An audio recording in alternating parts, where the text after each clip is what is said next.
ಬಹಳ ಹಿಂದುಳಿದ ಜಿಲ್ಲೆ ಅಂತ ನಮಗೆಲ್ಲ ಗೊತ್ತಿದೆ.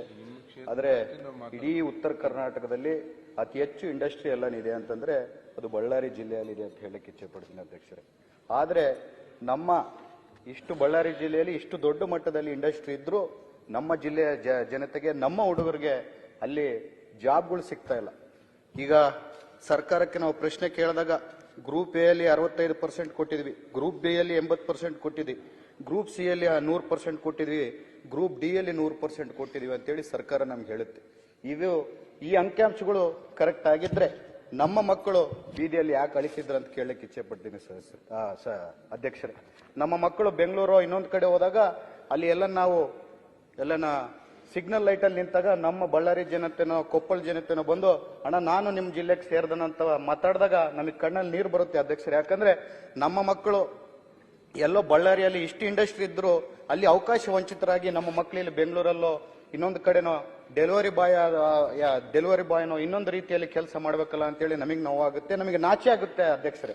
ಯಾಕಂದ್ರೆ ನಾವು ಅಲ್ಲಿನ ಪ್ರತಿನಿಧಿಗಳಾಗಿ ಫ್ಯಾಕ್ಟ್ರಿಗಳು ಅಷ್ಟು ದೊಡ್ಡ ಮಟ್ಟದಲ್ಲಿ ಇದ್ರು, ಫ್ಯಾಕ್ಟ್ರಿಗಳು ಇವತ್ತು ಯಾವ ರೀತಿಯಲ್ಲಿ ಇಂಡಸ್ಟ್ರೀಸ್ ಅವರು ಯಾವ ರೀತಿಯಲ್ಲಿ ಮೋಸ ಮಾಡ್ತಿದ್ದಾರೆ ಅಂತಂದ್ರೆ, ನಿಮ್ಮ ಸರ್ಕಾರ ಏನು ಸರೋಜಿನಿ ಮಹಿಷಿ ವರದಿ ಪ್ರಕಾರನೇ ನಾವು ಉದ್ಯೋಗ ಕೊಡ್ತಿದೀವಿ, ಲೋಕಲೇಟ್ಸ್ಗೆ ನಮ್ಮ ಕನ್ನಡಿಗರಿಗೆ ಕೊಡ್ತಿದೀವಿ ಅಂತ ಹೇಳಕ್ಕೆ 1,000 ಜನ ಎಂಪ್ಲಾಯ್ಮೆಂಟ್ ರಿಕ್ವೈರ್ಮೆಂಟ್ ಇದ್ರೆ ಅದರಲ್ಲಿ 100 ಮಾತ್ರ ನೇರ ನೇಮಕಾತಿ ಮಾಡ್ತಾರೆ. ಇನ್ನೊಂದು 900 ಅವರು ಬೇರೆ ಗುತ್ತಿಗೆದಾರರ ಮೂಲಕ ಕಾಂಟ್ರಾಕ್ಟ್ ಮೂಲಕ ತಗೊಂಡಾಗ ಈ ವರದಿ ಇದರಲ್ಲಿ ಚೌಕಟ್ಟಲ್ಲಿ ಬರಲ್ಲ ಅಂತೇಳಿ ನಮ್ಮ ಕನ್ನಡಿಗರಿಗೆ, ನಮ್ಮ ಮಕ್ಕಳಿಗೆ ಮೋಸ ಆಗ್ತಿದೆ. ಯಾಕಂದ್ರೆ ಈ ಜಲ ನಮ್ದು, ಈ ನೆಲ ನಮ್ದು, ಆದ್ರೆ ನಮ್ಮ ಮಕ್ಕಳಿಗೆ ಮೋಸ ಆಗ್ತಿದೆ. ಧೂಳು ತಿನ್ನೋರು ನಾವು, ಬೇರೆ ರಾಜ್ಯದಿಂದ ಬಂದವರು ಅಲ್ಲಿ ಕುರ್ಚಿ ಮೇಲೆ ಕೂತು ರಾಜ್ಯ ಆಳ್ತಿದ್ದಾರೆ ಅಂತ ಹೇಳಕ್ಕೆ ಇಚ್ಛೆ ಪಡ್ತೀನಿ ಸಭಾಧ್ಯಕ್ಷರೇ. ನಮ್ಮ ಮಕ್ಕಳು ಏನ್ ಅನ್ಯಾಯ ಮಾಡಿದ್ದಾರೆ, ನಮ್ಮ ಜಿಲ್ಲೆಯ ಮಕ್ಕಳು ಬೇರೆ ಜಿಲ್ಲೆಗಳಾಗಿರ್ಬೋದು, ಬೇರೆ ರಾಜ್ಯಗಳಾಗಿರ್ಬೋದು, ಅವ್ರ ಮಕ್ಕಳಿಗೆ ಅನ್ಯಾಯ ಆದಾಗ ಇಡೀ ಅವ್ರ ರಾಜ್ಯಗಳು, ಅವರ ಶಾಸಕರು ಎಲ್ಲರೂ ಸೇರಿ ಒಂದು ಹೋರಾಟವನ್ನು ಮಾಡ್ತಾರೆ. ಆದ್ರೆ ನಮ್ಮ ಬಳ್ಳಾರಿ ಜನತೆಗೆ, ನಮ್ಮ ಮಕ್ಕಳಿಗೆ ಅನ್ಯಾಯ ಆದಾಗ ಯಾರು ನಮಗೆ ಕಾಣ್ತಾ ಇಲ್ಲ ಅಂತ ಹೇಳಕ್ಕೆ ನೋವಿಂದ ಹೇಳಕ್ಕೆ ಇಚ್ಛೆ ಪಡ್ತೀನಿ ಅಧ್ಯಕ್ಷರೇ.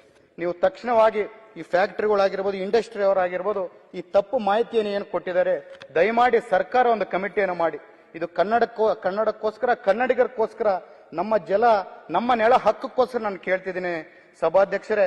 ನಮ್ಮ ಮಕ್ಕಳಿಗೆ ನಮ್ಮ ರಾಜ್ಯದಲ್ಲಿ, ನಮ್ಮ ನೆಲೆಯಲ್ಲಿ ಉದ್ಯೋಗ ಸೃಷ್ಟಿ ಆಗ್ಬೇಕು.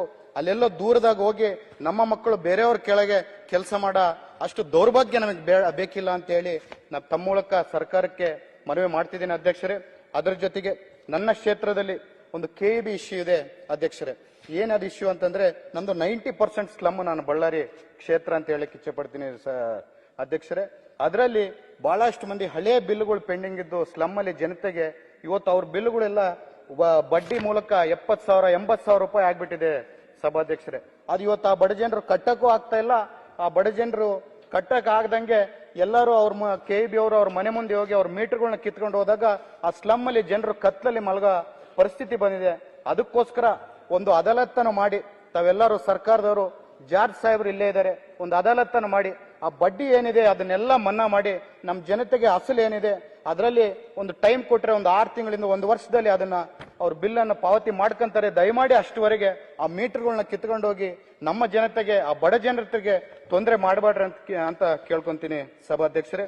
ಅದರ ಜೊತೆಗೆ ನಮ್ಮ DMF ಫಂಡ್ ಅಂತೇಳಿ ಡಿಸ್ಟ್ರಿಕ್ಟ್ ಮಿನರಲ್ ಫಂಡ್ ಏನಿದೆ, 2.5 ವರ್ಷದಿಂದ ನಾವು ಡಿಸ್ಟ್ರಿಕ್ಟ್ ಇನ್ಚಾರ್ಜ್ ಮಿನಿಸ್ಟರ್ಗಳಿಗೆ, DC ಅವರಿಗೆ, ಮುಖ್ಯಮಂತ್ರಿಗಳಿಗೆ ಕೇಳ್ಕೊಂತಿದೀವಿ.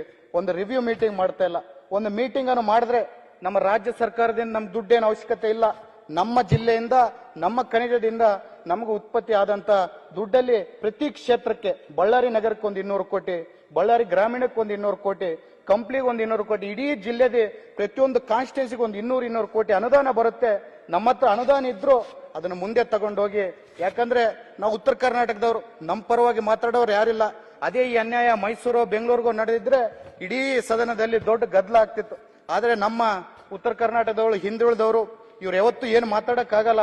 ಇವ್ರಿಗೆ ಎಷ್ಟು ನಾವು ಕೆಲಸ ಮಾಡಿಲ್ಲ ಅಂದ್ರು ಇವ್ರು ಸುಮ್ಮನೆ ಕೂಡ್ತಾರೆ ಅಂತೇಳಿ ಏನ್ ನಾವು ಬೇರೆ ಮಳತಾಯಿ ಧೋರಣೆಯನ್ನು ಉತ್ತರ ಕರ್ನಾಟಕ ತೋರಿಸ್ತಿದ್ರಿ. ದಯಮಾಡಿ ಇದನ್ನ ನ್ಯಾಯ ಕೊಡಿಸ್ಬೇಕು. ನಮ್ಮ ಫಂಡ್ ಅನ್ನು ನಾವು ಉಪಯೋಗ ಮಾಡ್ಕೊಳಕ್ಕೆ ದಯಮಾಡಿ ಆದಷ್ಟು ಬೇಗ ಒಂದು ಮೀಟಿಂಗ್ ಅನ್ನು ಮಾಡ್ಬೇಕಂತ ಹೇಳ್ತಾ ನಾನು 2 ಮಾತನ್ನು ಮುಗಿಸ್ತಿದ್ದೀನಿ.